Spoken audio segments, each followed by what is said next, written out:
As the icy winds howled across the Baltic Sea, they roused something far more enigmatic than mere waves, Moscow's elusive submarine narrative. On this occasion, Swedish forces intercepted a Russian diesel-electric submarine attempting to navigate through the Great Belt Strait into the Baltic. By October 16, the Swedish military made headlines, announcing the successful interception in Kattegat, employing both fighter jets and naval vessels to keep a watchful eye for days. The event was heralded as a typical operation in alliance with NATO, yet beneath the text lies a stark revelation of Russian submarine capabilities. With NATO's integrated maritime surveillance and Sweden's newfound status as a pivotal NATO member, the stakes were raised dramatically. When a submarine emerges into open waters, it's not merely a change of scenery, it's a seismic shift in the game's rules. No longer hidden, the submarine transforms into a wealth of data for radars and sensors, a fact that Sweden capitalized on to obtain contact, assess responses, identify the submarine's signature, and assert its strength. All of this transpired under the protective canopy of NATO, sending out a chilling message with a unified tactical picture. This particular Russian submarine had previously slipped into the Baltic from the Great Belt, only to face an unwavering reception from Swedish air and naval forces in Kattegat. The imagery accompanying this announcement portrayed an intense scrutiny that belied the claims of routine activities. Amid these developments, Swedish Prime Minister Ulf Kristersson's poignant remark resurfaced: "We are not at war, but we are not at peace either." In a region fraught with severed undersea cables, airborne false GPS signals, and mysterious drones above, Kristersson's statement represents more than just a diplomatic platitude, it signifies a critical security framework. Sweden's membership in NATO has expanded this framework beyond mere national alertness, allowing the Danish Straits, Polish coasts, Finnish fjords, and Baltic currents to function as a cohesive sensor network. Every anomaly detected in the wake of a Russian Kilo-class submarine sends shockwaves along a critical nerve net stretching from Stockholm to Copenhagen and Brussels. The Russian Navy, under Putin's command, finds itself ensnared in a tightening vice. The intercepted submarine is known as a Project 636.3 Kilo-class platform, a stealthy predator designed for coastal operations, deadly accurate against both land and sea targets thanks to its advanced weaponry. Yet, the moment it surfaces, it loses half its stealth capabilities. The vibrations of its engines, the sounds of its propellers, and even the hum of its electrical systems become whispers that betray its position. It's exactly for this reason that Sweden has developed a comprehensive surveillance strategy, utilizing JAS-39 Gripen fighters above and Visby-class corvettes below. While the Gripens maintain persistent contact and radar coverage, the Visby-class vessels engage in stealthy pursuit, designed to evade detection. Combined with advanced sonar systems and surface deterrence, this layered approach forms Sweden's Baltic breathalyzer strategy, stabilizing air traffic, cloaking surface activities, and listening intently below the surface, ready to respond rapidly if needed. The key point is that the submarine being monitored isn't just any vessel entering the Baltic, it's from the same class as a Russian submarine recently observed off the coast of France, already under NATO scrutiny. Days before, this submarine produced what appeared to be a harmless incident off Brittany. However, the unfolding narrative illustrated a troubling trend. NATO Secretary-General Mark Rutte implied a dire reality: it wasn't merely a mechanical failure but a symptom of the Russian Navy's systemic troubles. Moscow's official response attempted to downplay the situation, claiming no malfunction occurred, and asserting their surface passage was in accordance with international norms. While there's a surface-level logic to this explanation, the sustained attention from NATO, coordinated closely among member nations, implies deeper issues were at play. Indeed, some reports hinted at a vessel that might even have required towing, a revelation that could indicate severe operational problems. While the Kremlin's denials echo across diplomatic channels, NATO's intelligence network continues to compile invaluable data, tracking the submarine's movements and linking it to new routes in and around the Baltic. Sweden's interception in Kattegat is a crucial piece in this intricate puzzle. This moment was pivotal, as assessments from various sources pointed to the true nature of the Russian submarine. which symbolizes not just an isolated incident but rather the fragility of Russia's operational capabilities as it navigates post-war maritime logistics in this region. As tensions rise, Sweden's calculated presence serves to illuminate Russia's tactical vulnerabilities, revealing a broader narrative of maritime competition that stretches back centuries between these neighboring powers. Amid historical recollections, the specter of the U-137 incident looms large in Swedish consciousness, reminding the world that the waves beneath the surface contain far more than whatever may be lurking just out of view. In a region increasingly fraught with espionage, cyber warfare, and military maneuvers, the stakes have never been higher. Hovering drones, disrupted undersea cables, and signals mischief have turned this landscape into a geopolitical chessboard. Sweden's embrace of NATO has transformed mere national defense into a collective security initiative, forging an alliance that stretches vigilance from Stockholm to Brussels. The implications are profound, especially within the fragmented remnants of the Russian Navy, where strength is perceived as waning. Imagine the Danish Straits, the shores of Poland, and the fjords of Finland as interconnected sentinels, operating seamlessly as a singular system of surveillance. Disturbingly, every unusual sighting of a Russian Kilo-class submarine sends shockwaves along this high-alert nerve grid. With nowhere to hide, Moscow's naval might finds itself ensnared. The submarine in question, classified by NATO as the Kilo Project 636.3, emerges as a ghostly predator. Known for its stealth, it's armed with precision capabilities, including 533mm torpedo tubes and advanced missile systems. Yet, the moment it breaches the surface, the veil of invisibility falters. Every subtle vibration, the rhythmic dance of its propellers, and even the hum of its generators become telltale signs, revealing its presence to attentive sensors. To counter this, Sweden has devised a tactical framework combining aerial and maritime forces. High above, JAS-39 Gripen fighters maintain constant surveillance, while Visby-class corvettes glide silently beneath the waves. This two-pronged approach ensures persistent monitoring. The submarines are tracked with sophisticated sonar systems, effectively transforming the Baltic Sea into a strategic battleground. This particular Russian submarine, however, isn't just any vessel entering the Baltic waters. It shares characteristics with one previously noted off the coast of France, a sighting that initially sparked intrigue. Yet, as the situation unfolded, ominous layers emerged, revealing a broader narrative of naval fatigue and operational vulnerabilities within the Russian fleet. What began as a casual observation may portend something far more significant. Will Moscow continue to gamble its maritime prowess in these perilous waters, or is it merely a step away from a larger confrontation? In previous developments, NATO Secretary-General Mark Rutte stood at the forefront, delivering a statement loaded with sarcasm. It wasn't just about one submarine's malfunction, it was about the deep-seated issues plaguing the Russian Navy.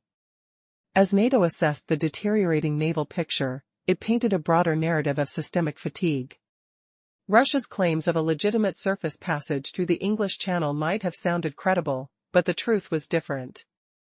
The intensity of NATO's surveillance over several days, with systematic coordination across nations, suggested that this was not a mere routine operation but rather a crucial mission of scrutiny. Intelligence reports spoke of the submarine being towed at times, hinting at underlying engine problems or fuel system risks that could not be ignored.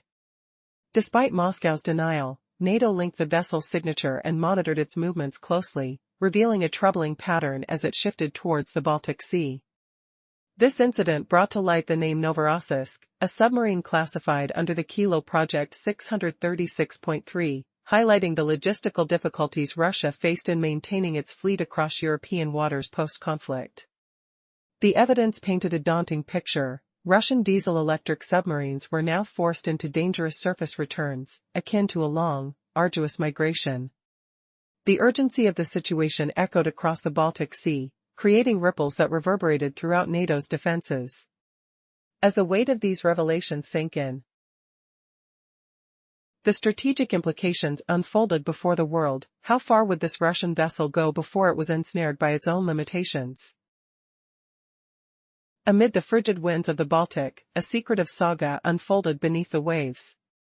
Reports revealed that a Russian diesel-electric submarine was tracked as it sailed from the Great Belt Strait into the Baltics. This was not an ordinary event, it was a clear signal of unraveling Russian naval power, intercepted and monitored by the Swedish armed forces along with NATO allies. As this submarine was detected by Swedish fighter jets and naval units, a sense of tension crept into the air. Sweden had rapidly integrated itself into NATO's maritime surveillance, significantly shifting the balance in the region. The operation was downplayed as routine, but behind this facade lay a critical shift in military dynamics.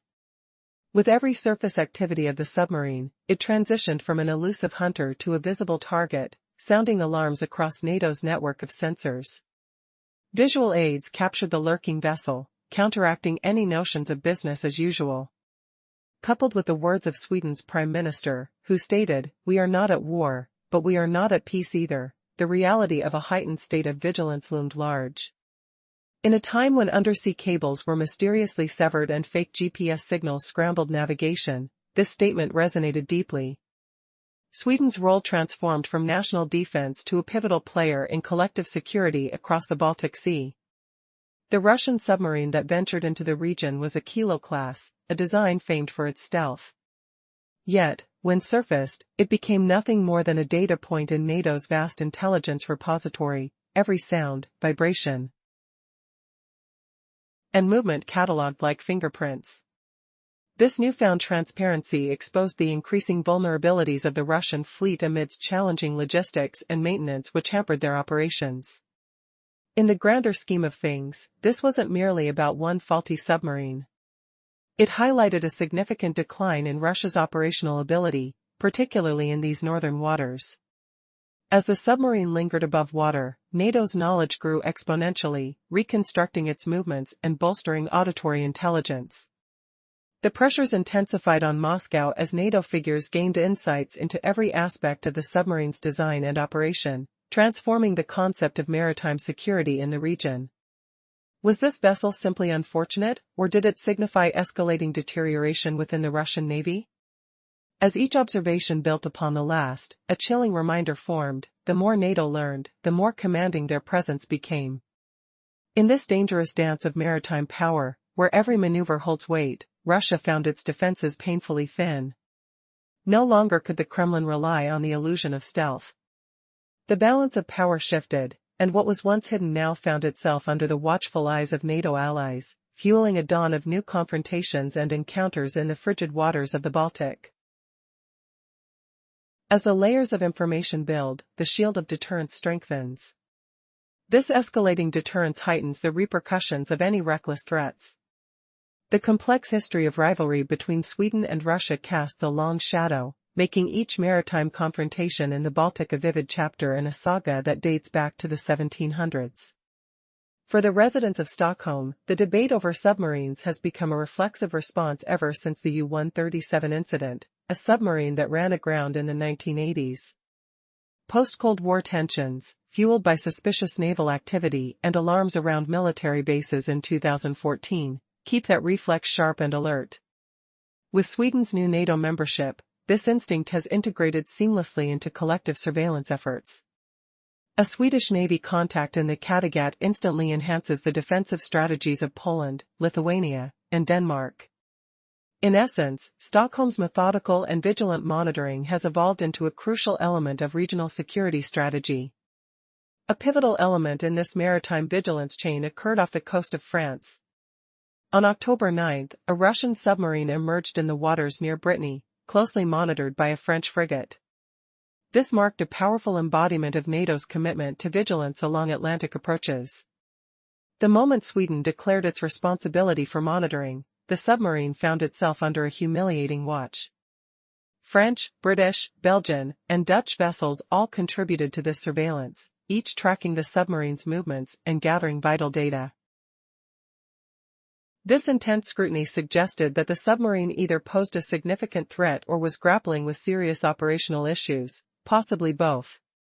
With Sweden's involvement, the submarine caravan slipped back into the structured safety of the Baltic. On the technical front, reports paint an even more troubling picture of the submarine's state. claimed malfunctions in various systems, including serious concerns about the fuel arrangements, were documented.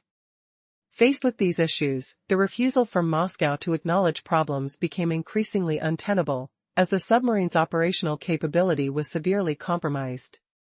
Caught in this vice of revelations, the Kremlin's veil of secrecy around its naval fleet began to fray. Every hour spent on the water adds to NATO's knowledge base, positioning them to better respond to potential threats. Tension filled the air as alarm bells rang louder with each piece of intelligence gathered. This wasn't just about one ill-fated vessel, it was a reflection of a much larger strategic reality, one that suggested a growing inability within the Russian fleet to sustain its presence in crucial maritime arenas. As the web of NATO surveillance tightened, the submarines were no longer mere shadows in the depths, they were becoming known entities subject to tracking and scrutiny. Could these revelations spell the beginning of the end for unchecked Russian maritime ambitions? The tactical landscape is changing, and as history has shown, the balance of power can shift unexpectedly. In the vast expanse of the Baltic Sea, tales of intrigue and power struggles unfold beneath the surface. The recent interception of a Russian submarine, moving stealthily from the Great Belt through the frigid waters, sent ripples through both military and diplomatic circles. On October 16, the Swedish armed forces, bolstered by fighter jets and naval vessels, announced they had tracked the submarine for days, emphasizing their operation was routine. Yet, beneath this calm surface, a storm of implications brewed. What if the seemingly routine operation revealed more than just a maritime encounter? The situation was more than a mere chase, it highlighted the waning capabilities of the Russian Navy. With NATO's united front and Sweden's newfound position as a maritime sentinel, every submarine that surfaced bore witness to a shifting balance of power. In a world where underwater predators lose their cover at the surface, the rules of engagement take on a new meaning. As the submarine's profile became visible to Allied sensors, it transformed from hidden foe to tracked entity, showcased in an intricate web of surveillance. But what secrets were concealed within the depths, waiting to be unearthed? The Russian submarine, classified as Kilo Project 636.3, is designed for stealth and precision. Yet, once it emerged, half its advantage was lost. Every vibration, every hum from its machinery echoed a silent alarm to those hunting it. Sweden's strategic response combined air superiority with naval vigilance. The JAS-39 Gripen soared above, while Visby-class corvettes silently patrolled below. Creating a formidable duo, their synergy designed to monitor and respond in real time. Every minute spent above water meant heightened risk, not just for the submarine but for the precepts of naval warfare. NATO's collaborative approach had evolved, the air and sea now danced to a unified rhythm, sharing intelligence and keeping the shadows alive. This synchronization was essential for modern combat, allowing allies to feed information continuously, amplifying their readiness and reach. Could this newfound surveillance lead to revelations that would reshape naval strategy? As the tension escalated, whispers of malfunction within the submarine system surfaced. Reports of 10 incidents related to the fuel system emerged, raising eyebrows in military analysis. Was this a mere technical glitch or a sign of deeper operational issues? The prospect of retreating to safety for repairs painted a concerning picture for Moscow. For NATO, it represented a chance to decode the structural vulnerabilities of an aging fleet, a glimpse into Russia's logistical struggles painted through these transient mishaps. Sweden's surveillance capabilities became a strategic instrument, a means to scrutinize not only the submarine but its entire operational framework. Every malfunction uncovered drew a clearer picture of maintenance difficulties. What if each failure wasn't merely an inconvenience, but a revelation about the state of Russian maritime strength? And what would the consequences be if the network of Allied observations remained hypervigilant? As the Baltic currents pulled the submarine further into the collective watch of NATO, it became evident that the charm of mystery was slipping away. The combination of air and sea forces offered an impenetrable shield against subaquatic incursions. Swedish vigilance, now integrated into NATO's broader strategy, fortified defenses, transforming traditional fears of vulnerabilities into a robust shield of collective assurance. Stay tuned, as this saga of maritime espionage continues, with each ripple in the water telling a story of its own. What will unfold next in this ever-evolving game of cat and mouse, where every surface is a stage for the unexpected and every underwater presence holds the weight of future conflicts? The chilling winds of the Baltic Sea have stirred not just the waves but have also awakened a ghostly narrative surrounding Russia's submerged fleet. Recently, a Russian diesel-electric submarine was intercepted while entering the Baltic from Denmark's Great Belt Strait. This event, confirmed by the Swedish Armed Forces on October 16, unleashed a torrent of political and military implications. With Swedish jets and naval assets tracking the vessel for days, it became clear that this was more than a mere routine operation. The underlying message was stark: Russia's underwater capabilities are under scrutiny. When a submarine rises to the surface, a transformation occurs. It transforms from a shadowy figure into an open book, instantly becoming a target for every radar and sensor in the vicinity. Sweden, embracing this reality, made contact with the submarine, assessing its responses and signatures, all while under the NATO umbrella that fostered unprecedented cooperation amongst allies. What was classified as routine by some bore significant weight. It represented an evolving battlefield in the maritime domain. With Sweden now a NATO member, a unified surveillance network spread across the region, linking the Baltic, Danish Straits, and beyond. Every unusual movement of a Russian Kilo-class submarine sent ripples throughout this integrated defense structure.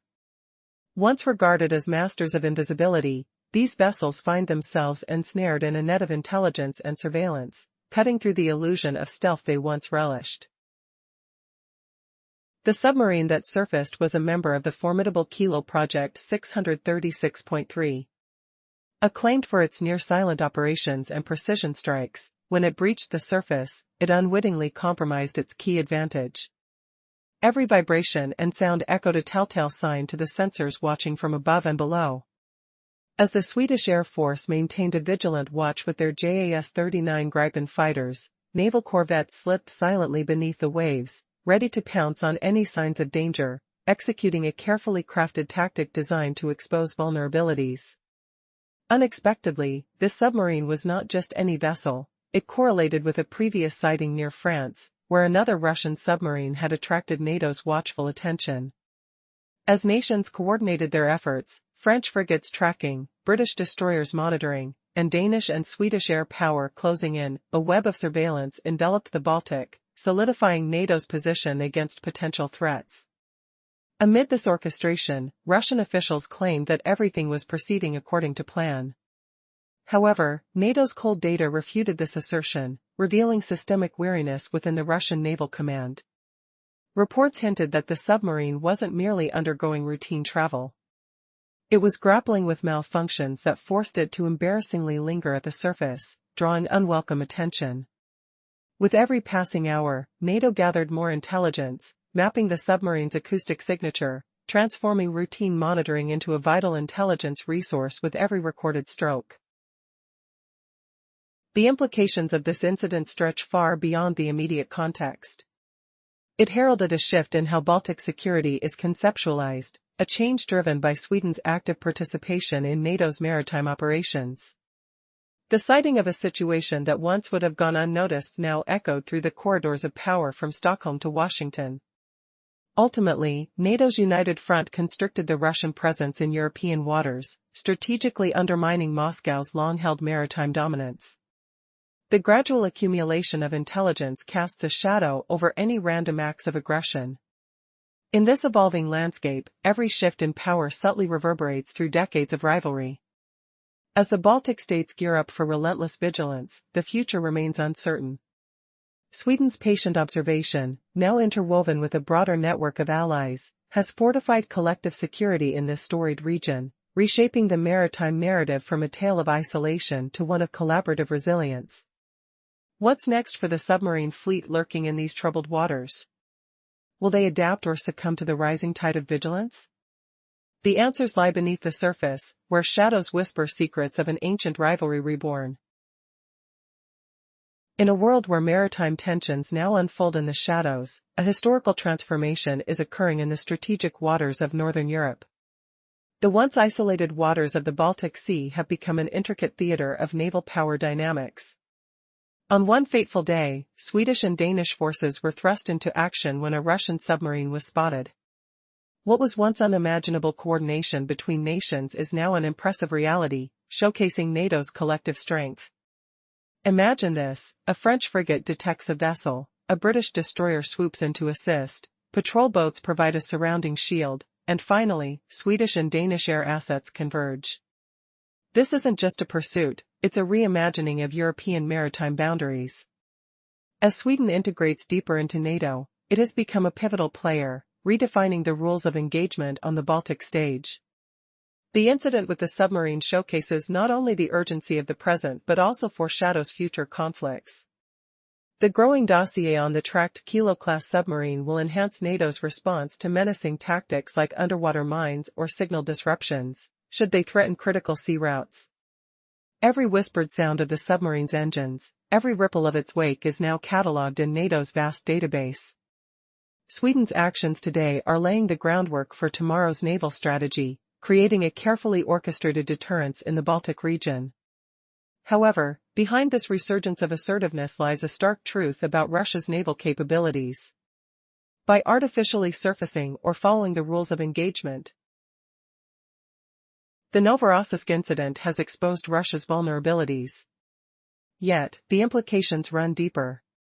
This scenario reveals cracks not only in reputation but also in logistical support systems for the Russian Navy. The diminishing flow of resources along the Mediterranean Black Sea route poses increasingly prohibitive challenges for their submarines. So, what does this portend for the future? Sailors are fatigued, vessels poorly maintained, and breakdowns more probable. Underlying disappointments ripple through Russian naval strategy as fatigue grows. Tensions continue to escalate as Sweden and its allies maintain vigilance over the shifting maritime landscape. The stakes have never been so high, and the consequences of miscalculation could reverberate far beyond the Baltic Sea. The Baltic Sea has long been a silent witness to the unseen battles of modern warfare, but recent events have shattered that calm. With the winds whipping through the waters, a Russian submarine set its course towards the Baltic, blissfully unaware of the meticulous web being woven by Sweden and its NATO allies. This was not merely an exercise in naval strategy, it was an awakening, a signal of changing tides. On October 16, the Swedish armed forces made a bold move, intercepting a Russian diesel-electric submarine as it slipped through the Great Belt Strait into the Baltic Sea. What seemed like a routine operation soon morphed into a stark showcase of military vigilance. Reports flooded in of Swedish fighter jets and warships tracking the vessel for days, with an official statement emphasizing the seamless cooperation with NATO allies. However, underneath this seemingly mundane facade lay a deeper, more menacing reality surrounding Russian submarine capabilities. As this submarine breached the surface of the vast blue, a metamorphosis took place. No longer could it remain an unidentified shadow, it became a target, its every move catalogued by state-of-the-art radars and sensors. Sweden had established contact, gauging the submarine's responses while asserting its maritime authority. Each maneuver sent an unmistakable message: the rules of engagement had shifted. In that charged atmosphere, a quiet but powerful declaration emerged: we are not at peace, nor are we at war. This sentiment from Swedish Prime Minister Ulf Kristersson reverberated across the region, conveying a chilling sense of urgency. Mysterious drones buzzed above and undersea cables seemingly faced sabotage as the geopolitical landscape turned treacherous. It was not merely about one submarine, it was about a precarious balance of power. With NATO adapting to the ominous conditions, all eyes turned toward the implications of the Russian Kilo-class submarine, a vessel designed for stealth but vulnerable when exposed. The moment it rose to the surface, half of its edge was compromised. The sonar systems now buzzed with life, mapping its every vibration, every mechanical whine, a new chapter in intelligence warfare unfolding in real time. In this intricate naval ballet, Sweden employed cunning tactics to enforce its dominance. Gripen fighters soared overhead while Visby-class corvettes patrolled below, collectively forming an impenetrable net. As the submarine coasted on the surface, much against its design, it unwittingly played into NATO's hands. The acoustic signature it emitted became a goldmine of intelligence, with every detail retained to fortify future defenses. However, the true twist lies within the narrative of Russian naval operations. This incident was not merely a hiccup in the operations of an isolated vessel. It was a gaping wound in Russia's once mighty naval capabilities, reflecting a systemic fatigue within its fleet. Moscow insisted there was no malfunction as it brazenly traversed international waters. Yet, NATO's close surveillance told a different tale, one of losing grip on essential maritime routes. With each passing hour on the water, as covert operations accumulated and insights deepened, NATO's resolve only gained momentum. Those seemingly insignificant submersible maneuvers rolled into a broader understanding of Russia's dwindling maritime presence in crucial regions. As the drama unfurled, the question loomed larger: could Russia sustain its claims to naval invisibility in a world that had grown increasingly watchful? The Scandinavian vigilance had become an intricate part of NATO's collective defense, as the Baltic transformed into a painted tableau of joint sovereignty, marking an era of relentless insistence on maritime security. In this gripping episode, Sweden's firm resolve did not just represent a blip in routine operations, but a transformative event etched into the memory of the seas. No longer could Russia hide behind the cloak of anonymity. The rising sonars, the vigilant eyes in the sky, and an unwavering NATO proved that the tides of war would no longer remain silent. As the maritime shadow lengthened, one thing became abundantly clear: the Baltic was now alive with observation, charted and documented with every subtle shift, ensuring that the era of silent operations was rapidly fading. The hunter had sharpened its skills. Today, the currents are no longer just a backdrop, they are the arena where the stakes of modern geopolitics are played out. The sea's watchful memory has expanded, its digital vaults now brimming with raw data. The Baltic hunt has lost its hushed whispers, replaced by a chorus of alert signals. Hunters no longer lurk in solitude, they swarm with tireless eyes from above and below. Crucially, this chase peeled back the veil on an entire doctrine, exposing flaws that haunt more than a lone sub. What eerie pulse still races beneath the water's icy grip, a phantom fleet on the brink? Did Sweden's bold stand just shatter the Kilo-class's myth of unbreakable stealth, humiliating Moscow's proud navy into the spotlight? Picture the sharp tang of salt spray against your skin, the low rumble of engines vibrating through the hull. Crowded streets now choke that vaunted legend, no longer a silent glide amid foes. Determined air-sea chains block every shadowed path. Sweden's calm words, a routine op with close allies, truly close a defiant era. What hides now? Nothing stays invisible. Routine means mastering the chaos when secrets spill. Moscow faces a crushing dilemma. Each ripped curtain spills more than a single boat's truths. It bleeds an empire's flaws, humming propellers, creaking hulls, faltering maneuvers, exposed cracks. Along Baltic waves. North Sea swells. Atlantic depths, every surfaced moment etches a new scar in Russia's underwater legacy. What propeller sang its betrayal? Which hum echoed weakness? Which twist revealed frailty? Sweden penned these lines with cold precision. NATO archived the damning dossier, shelved for future storms. In the next clash, that file opens instantly. Ready to strike. Now, envision the crescendo, waves crashing like thunderous applause, a final, earth-shattering revelation. The Baltic's chill seeped into Moscow's core, but hold on, shocking twist, this wasn't just pursuit, it was the spark igniting a global shift. With that kilo exposed, NATO's veil lifts, revealing Russia's subs as relics of a fading empire. What if the next hum signals their total collapse?